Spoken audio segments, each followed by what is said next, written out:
thrilled to be at the museum. My mom is even more thrilled that I'm here.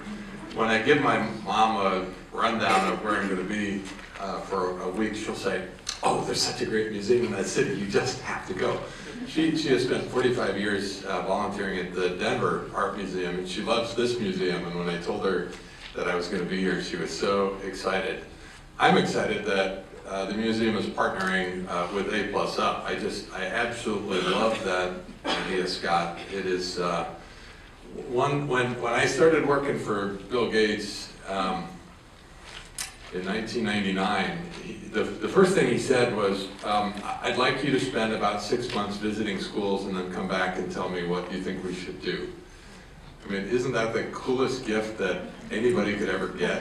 It's just, for a variety of reasons, one of the first schools that I ever visited was called the Museum School in New York City. It was a fantastic 612 school that partnered with 4 or 5 different museums. And I became infatuated with the idea of connecting to these community assets in the way that I saw yesterday. And so I love that partnership. I think every great museum, like the Museum of Fine Arts, should have school partners, should have a school located at the museum. So it's great to be here for lots of reasons. The title of my chat is 7 things that I think education leaders should do. Let's do step back and look at the setting very, very briefly. I became a public school superintendent in 1994, and in Washington State, that was the first year that we had state standards. And so in 1995, we developed the standards-based report card, and my teachers promptly took a vote of no confidence because they really disliked how we were implementing it. I think it was the 26-page report card that they had to print out, right? And so, like many things, bad implementation spoils a good idea. An example of poorly implementing a well-developed set of standards.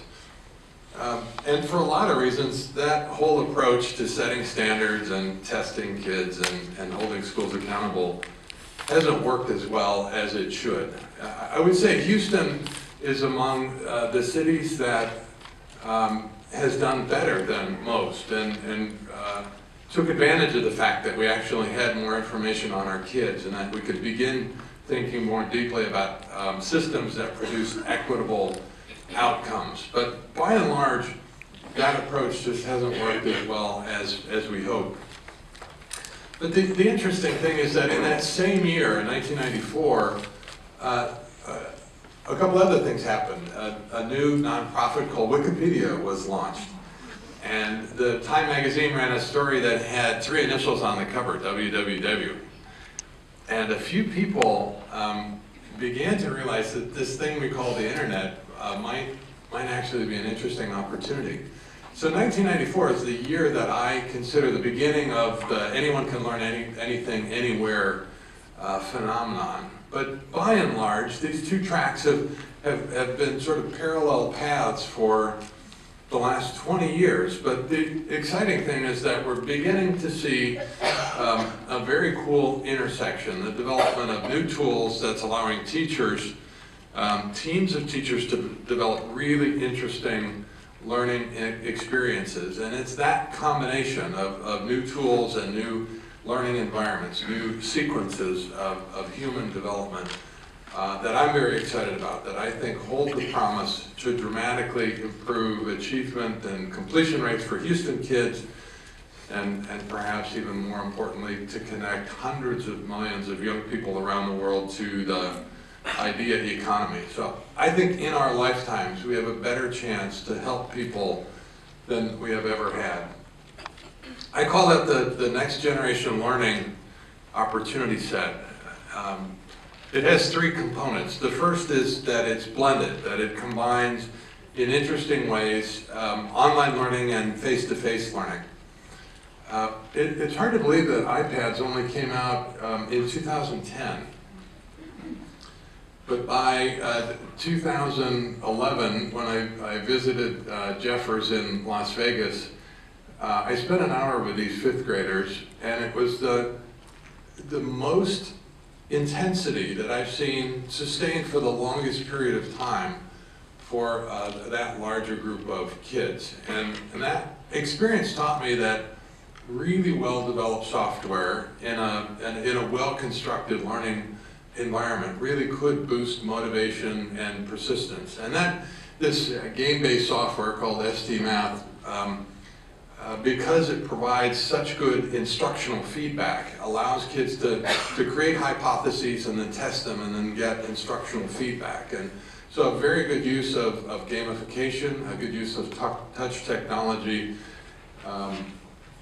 and a great way to leverage great teaching. The second thing I'm excited about in this next-gen formula is personalization. And Scott, just like I saw at A+ Up yesterday, every student is on their own learning journey and working with a coach and helping them learn in the best way possible at the right pace, the right place, the right path. I think the best school system in the world at this subject is Summit Public Schools, summitps.org. It's a Bay Area network of 612 schools. There's a lot that I appreciate about them. At the top of the list is the fact that they're very, very thoughtful about outcomes. So look at the outcome wheel. They've laid out a dashboard and they said there's content knowledge that students need, but even more important, as Scott said, there's a set of cognitive skills, a way of processing the world that is very important. And then closely linked to that are habits of success, the work skills, the interrelationship skills, and then finally a set of experiences. They call them expeditions. Scott, I think this is very similar to what I saw yesterday at A+, and I tweeted out yesterday that a report out dashboard, and very similarly, in addition to content and cognitive skills, I was really happy to see reports to students and parents on the habits of success.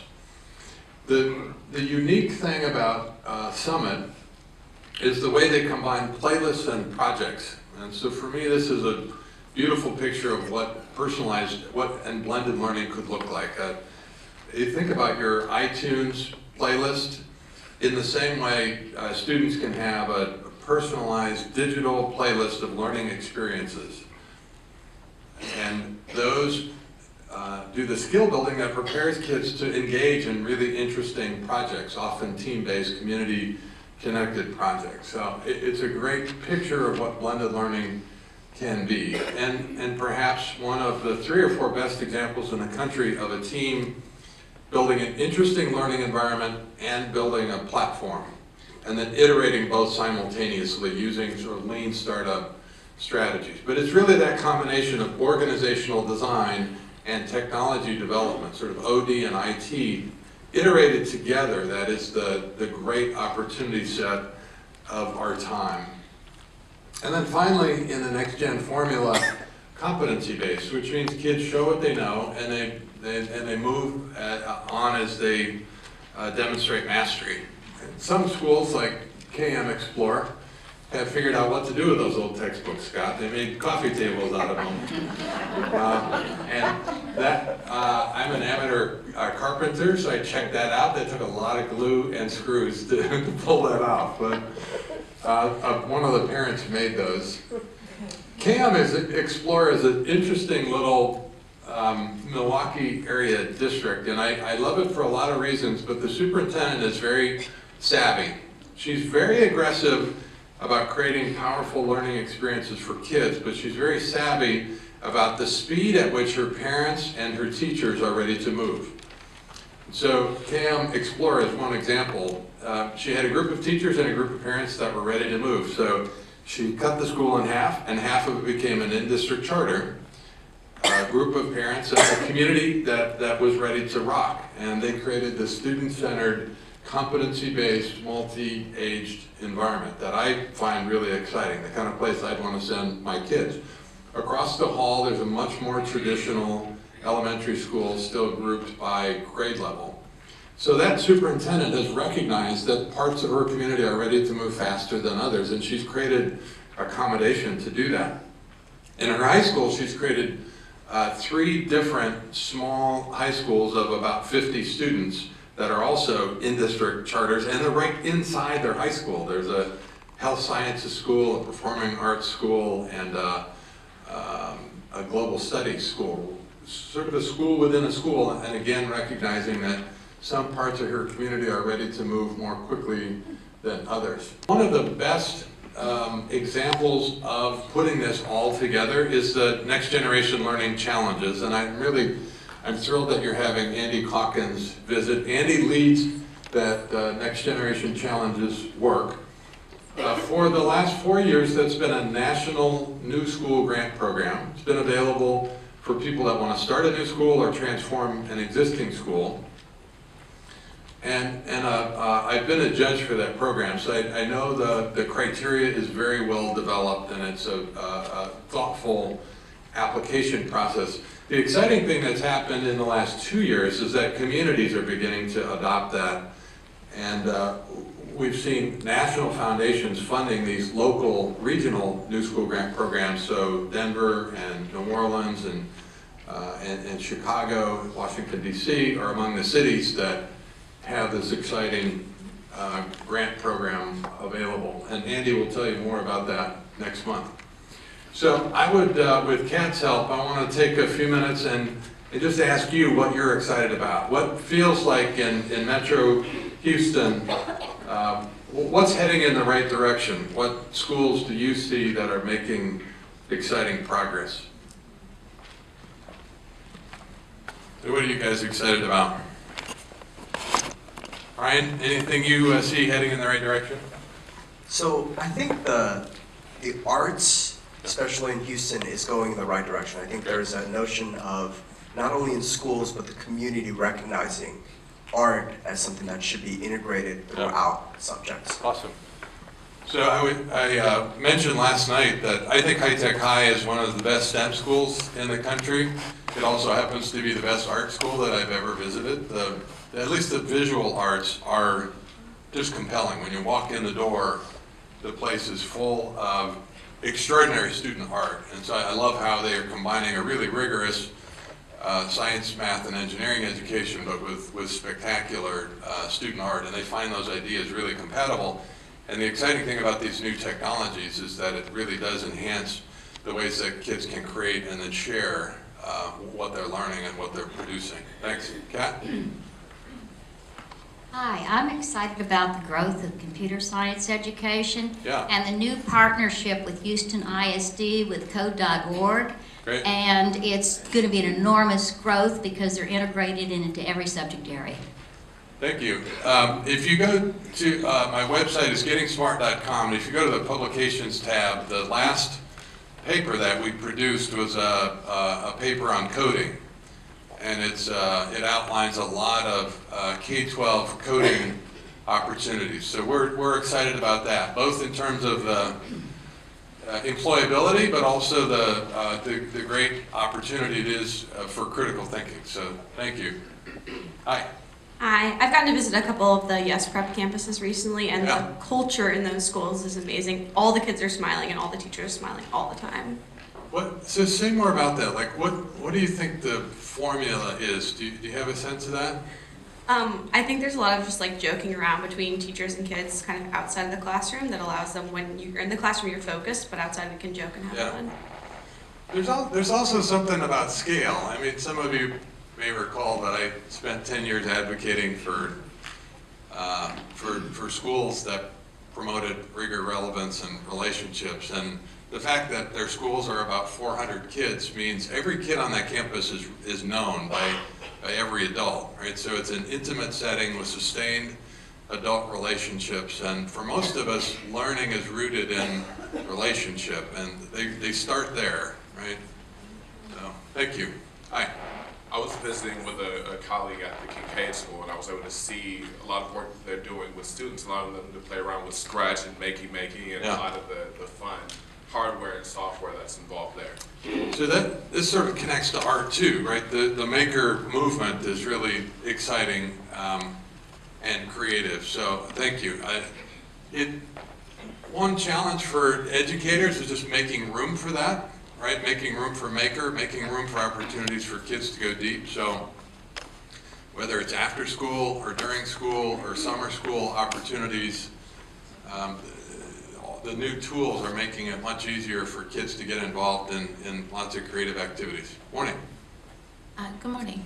The HISD Energy Institute High School, all project-based learning, is very impressive. They get it together in groups of 4 and do 6-week projects and culminate to 150 presentations by the time they graduate. Cool. You walk into school, they're on their cell phones or on their computers or collaborating in the halls, talking. It sounds like I need to visit.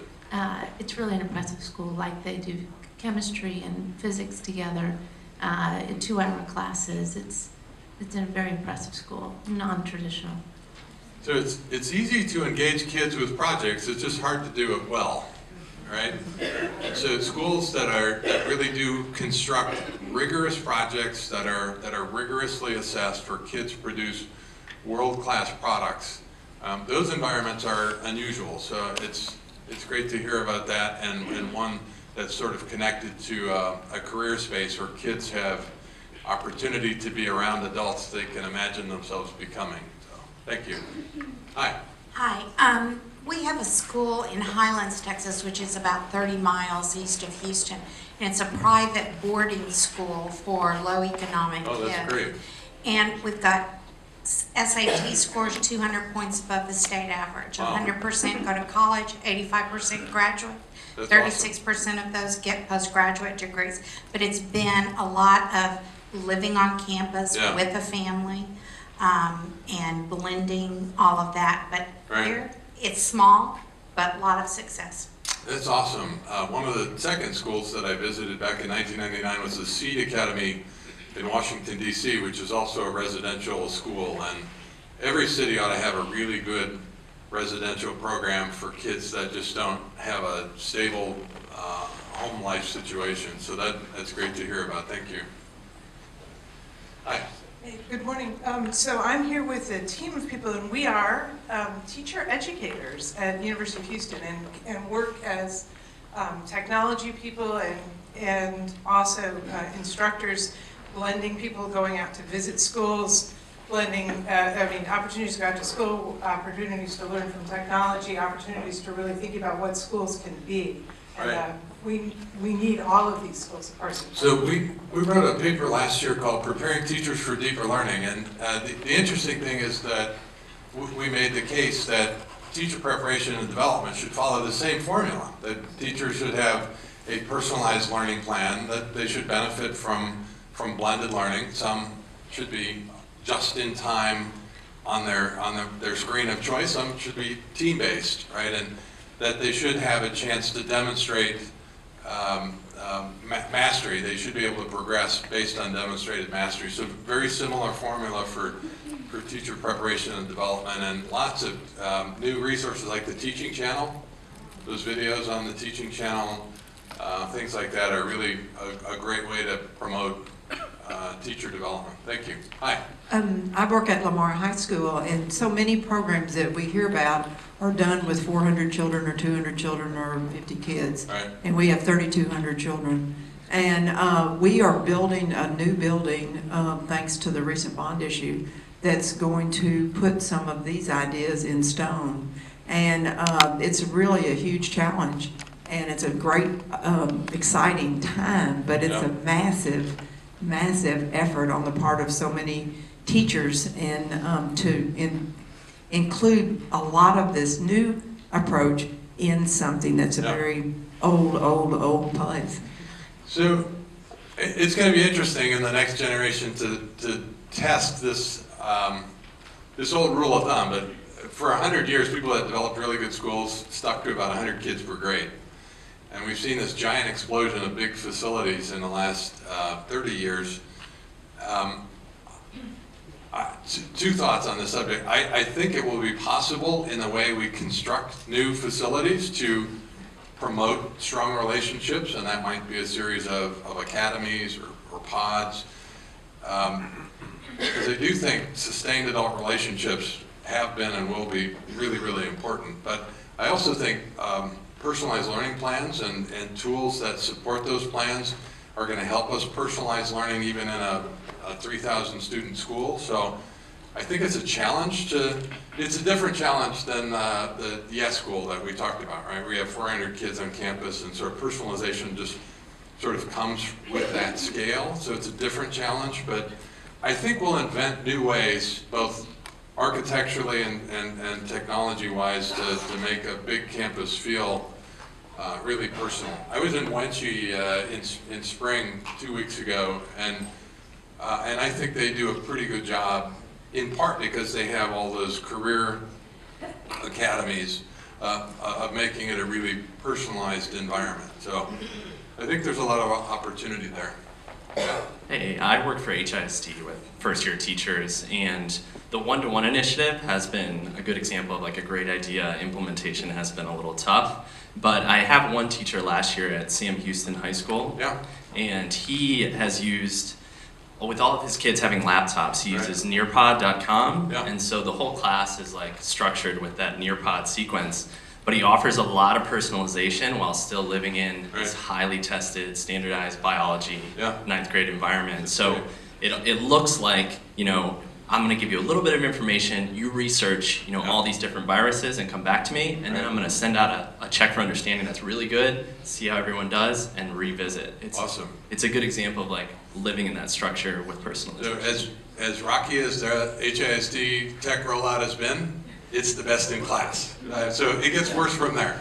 I mean, they did such a good job with their laptop rollout. We wrote a case study about it because there's other districts that you've heard of that have not been as thoughtful about how the technology was procured and how teachers have been supported. So I'm a fan of Lenny, your CTO, Lenny Shad, and I think Superintendent Greer has been thoughtful. I'm working with El Paso ISD right now, and we had the team come and visit Houston last week to learn from how things have been done here. So they're doing a lot of things right compared to other folks. Hi. Hi, good morning.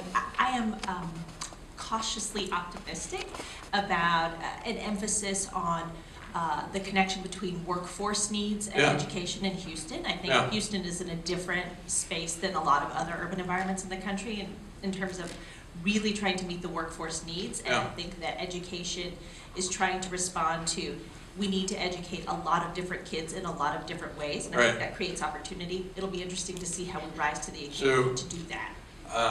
Scott, I would love to come back to this issue when we do Q&A, and because I want to go into this more deeply. So,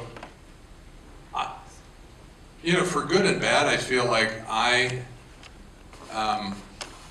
because I convinced Bill and Melinda to grab onto this all kids college ready, you know, in 2000, I think I owned part of the pendulum swinging really away from CTE and towards what I think was well-intentioned but became sort of every kid has to go to a four-year college.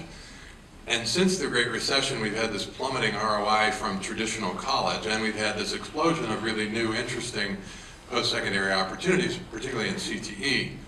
So there's a couple ideas that we need to hold in tension, right? One is that CTE careers can be a great pathway, but simultaneously we need to make sure that we're not further and resegregating schools so that low-income and minority kids are the ones that are in the CTE pathways and that the white suburban kids are the ones that are going to four-year selectives, right? So yes, I'm very excited about lots of emerging technology-based employability-linked pathways, and I want to make sure that we're really serious about equity and equitable outcomes. So let's come back and talk about that. We have one more? I do. Right here. There you are. Hi. I'm excited about our international schools and our dual language program. Me too. Houston ISD. Yeah. You know, because of our proximity and just being close to Mexico, you know, you think the focus is always on the Spanish language, but you know, now we have the Arabic school and we have the Mandarin Chinese school. And so that's just very exciting because we know that our global world is becoming smaller and smaller, and we need to be able to assure that our students can communicate with other. Well, I love that. And Dallas has gone dual language. El Paso's going dual language. I just think that's fantastic. So this is an area where Texas is leading the country, and I appreciate it and want to keep learning from districts like yours. So we'll come back at the Q&A and take a few more of those. But let me quickly run through 7 things that I think EdLeaders should do now. The first is, if we want kids to develop an innovation mindset, I think you need to sort of examine your own mindset. How are you approaching the work? We've heard a lot in the last 8 years about the importance of growth mindset, which means effort matters, that your intelligence isn't fixed at birth, but instead it's a product of your work ethic.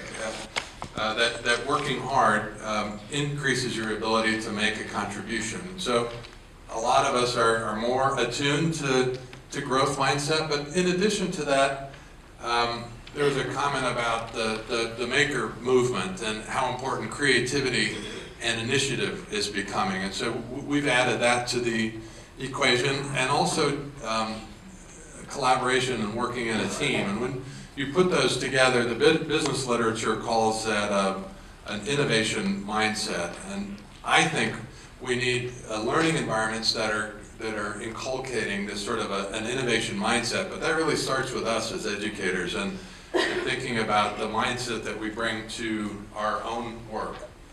Here's what an innovation mindset sounds like at school. I can achieve my goals. I can do this. I'm interested in learning. I can create value. I belong here. I heard a lot of this kind of conversation at A+ Up yesterday. I was excited about that. And innovation mindset's the first chapter in our new book, Smart Cities, because we think it is that important. Second thing leaders do is to share a vision of what next generation learning looks like. So whether you're a teacher leader or a principal or a superintendent, I think developing your own way to communicate the next gen opportunity is super important. And Scott, this is another example of a school connected to a community resource. This is a school that's next door to the 400-acre Frick Park in Pittsburgh. And so every day kids are out in the park doing science, not just learning about science. And so their whole team has this really beautiful way of communicating to their parent community what next gen learning looks like. And it's connected to the park, but it's also high tech. So in your own way, in your own story, I hope you're thinking about how you develop and share pictures, vivid pictures of the new opportunity set. I think it's really exciting for kids not only to learn in projects, but then to use technology to present, to blog, to build a portfolio, and then to publish with the team a professional quality work product. The next thing is developing talent. So we've talked about teacher preparation and teacher development as being super important. If there's one lesson that we learned from people like Yes and Kip and HISD is that talent matters a lot. And we didn't pay enough attention to that in the last 2 decades, but it's super important. And when I'm traveling the country, I always tell them about Houston, because I think as a region, you're more thoughtful about this subject than any other region in the country.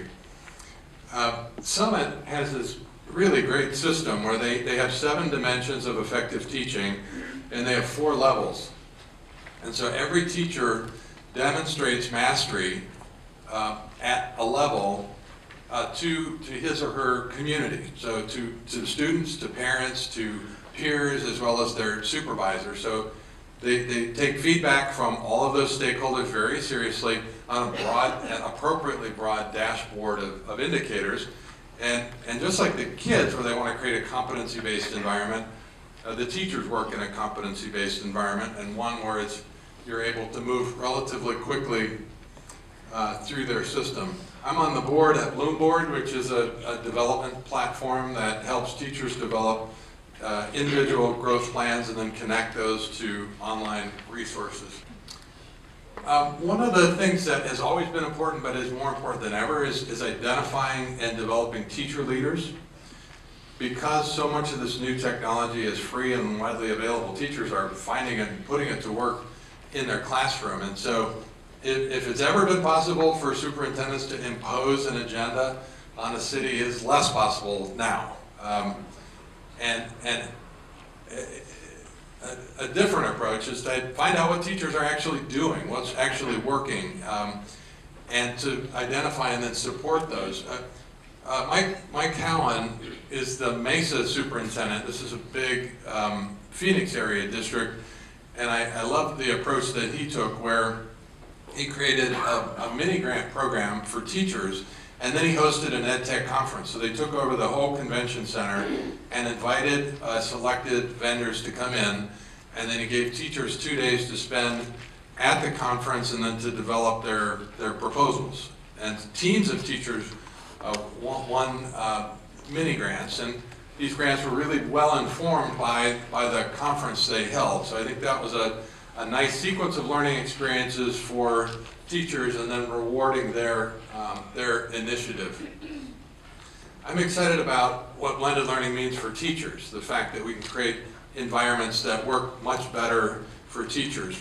We're inventing new ways for teachers to play leadership roles. There's my friends at publicimpact.org have developed a website called opportunityculture.org, which is the best summary of new ways to organize schools that extend the reach of our best teachers and provide a lot more support to new teachers. So I'm excited. This is a paper that we wrote 2 years ago about improving conditions and careers for teachers.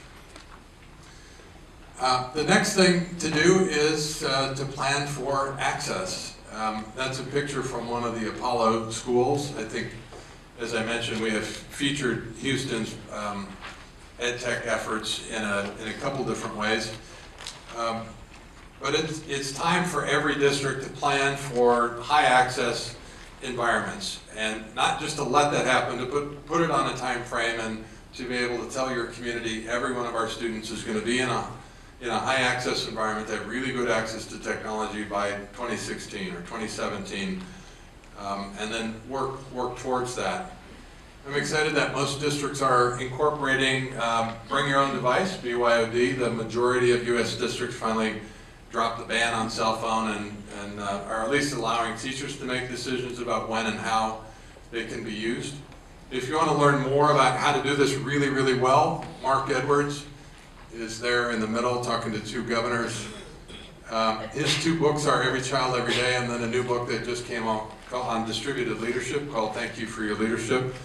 Mark says in his little district in North Carolina, very low income district and low spending district, he said it took him 3 or 4 budget cycles to reallocate about $200 per student, and that's what their digital conversion cost. And Mark makes the case in both of those books that any district anywhere can get this done. One thing I helped El Paso with is we ditched a $10 million textbook adoption and bought all the high school kids Chromebooks instead. And the CK12 Foundation helped them develop new open flexbooks, new textbooks, math and science and social studies that are available now to any kid in Texas, linked to state standards. So a great example of using open content to help provide better access for kids, many of whom didn't have access.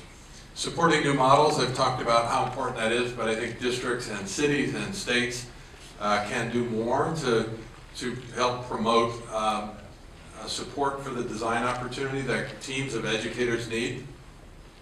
It really became the centerpiece of Smart Cities, the book that we just produced. I'll give you a couple examples of regions that I think are getting it right. In Washington, D.C., a little foundation called City Bridge started a program to support teacher leaders. So they identified 20 teacher leaders each year. They got a one-day release, one-day-a-month release, and they came together to learn about next generation learning. And then they went on field trips together. They went to New York City, they went to the Bay Area, and by the end of the year, these teachers knew as much as anybody in the country about next generation learning. Then the following year, the city received a Next Generation Learning Challenge grant, and all of those teachers became involved on proposal writing teams for new and transformed schools. So I love that idea of identifying and preparing teacher leaders and then creating incentives and supports for them to be involved in creating new learning environments. And similarly, Fulton County, which is a big Atlanta district, just announced that they've partnered with 7 design firms, and they asked every school to rate their readiness. And so the group of schools, the top quarter that are ready to move, are now partnering with 7 design firms where they'll get lots of technical assistance and lots of professional development for those teams to develop new school models. And then every 6 months, a new group of schools will join them. So schools move at their own pace, and this is all taking advantage of the fact that for the last 3 years, they've been developing this cohort of vanguard teachers. Now 4 teachers in every building that have been meeting monthly and learning about new technology. So another really good example of identifying and developing teacher leaders and then creating capacity for them to lead in the development of new learning environments. We had a chance to follow 14 or 15 teams developing new schools and published this with NGLC a couple months ago. So if you want to read their stories, there's some great stories there. Finally, partnerships make a huge difference. Schools can't do this alone. There's lots of partnerships they need. I listed just a few. In Cincinnati, they call that Strive. My friends at Educate Texas have really adopted this approach to collective impact. It really means just getting everybody in the region on the same page, moving in the same direction in the benefit of teachers and kids. I think guidance and student supports are much more important than most people think.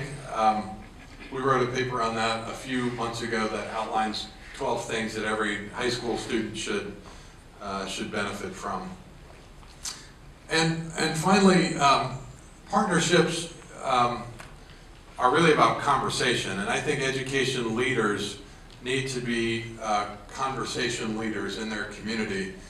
These little dots are supposed to represent sets of agreements, and my notion is that it's always been important for education leaders to lead conversations, but now because things are changing so rapidly, I think the new task is becoming an agreement crafter, of shaping these short-term agreements linked to a long-term vision that keep your school moving.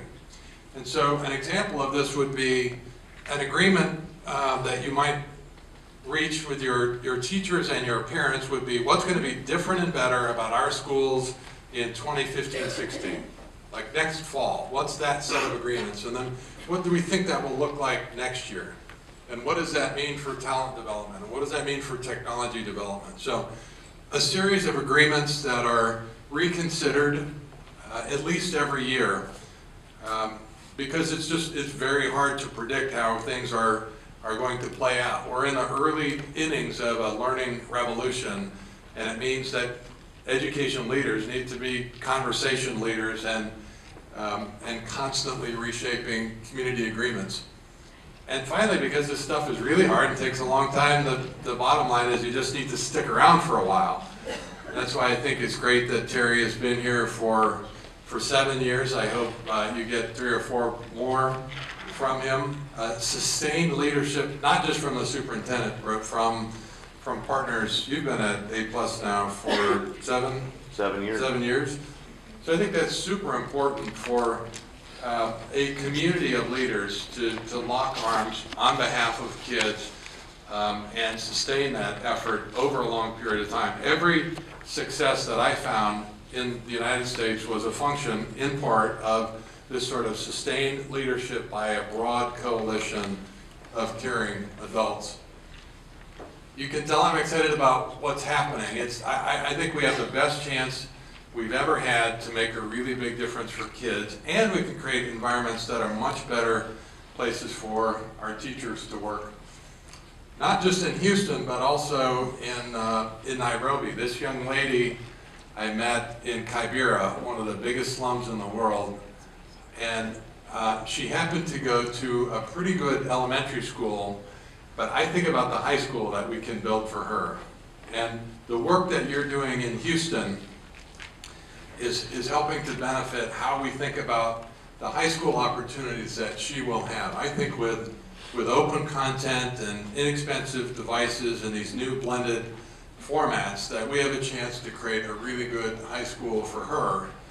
And I think that's the most important thing anybody could work on, is creating better learning opportunities for kids in Houston and in Nairobi. I look forward to your comments and questions. Thanks.